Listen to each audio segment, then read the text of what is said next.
Okay, you might have noticed some library errors, missing reference errors, and in this video we're going to look at how to fix them.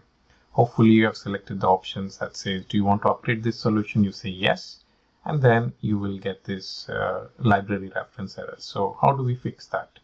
We first right click on here and go to references and remove the already installed libraries and install few others. Just install the latest version of runtime base that you have. In my case, it's this version. It might be slightly different in your case. We add that. And of course, we take the latest version of SE standard and add that. And then we go to this install the library block. And here we will add something called sc.dpac and add that as well. And say OK.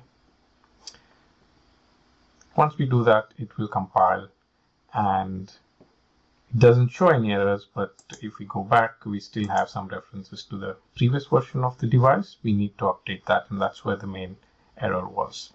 To do that, what we will do is we go to System first, double click on the system, and we go to Device List and we delete this device.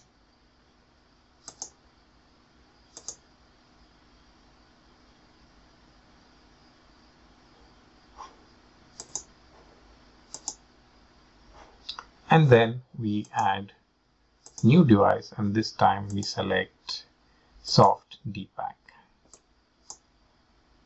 Okay, and then we do a save all, and when we go here, we should now be able to see our new resource.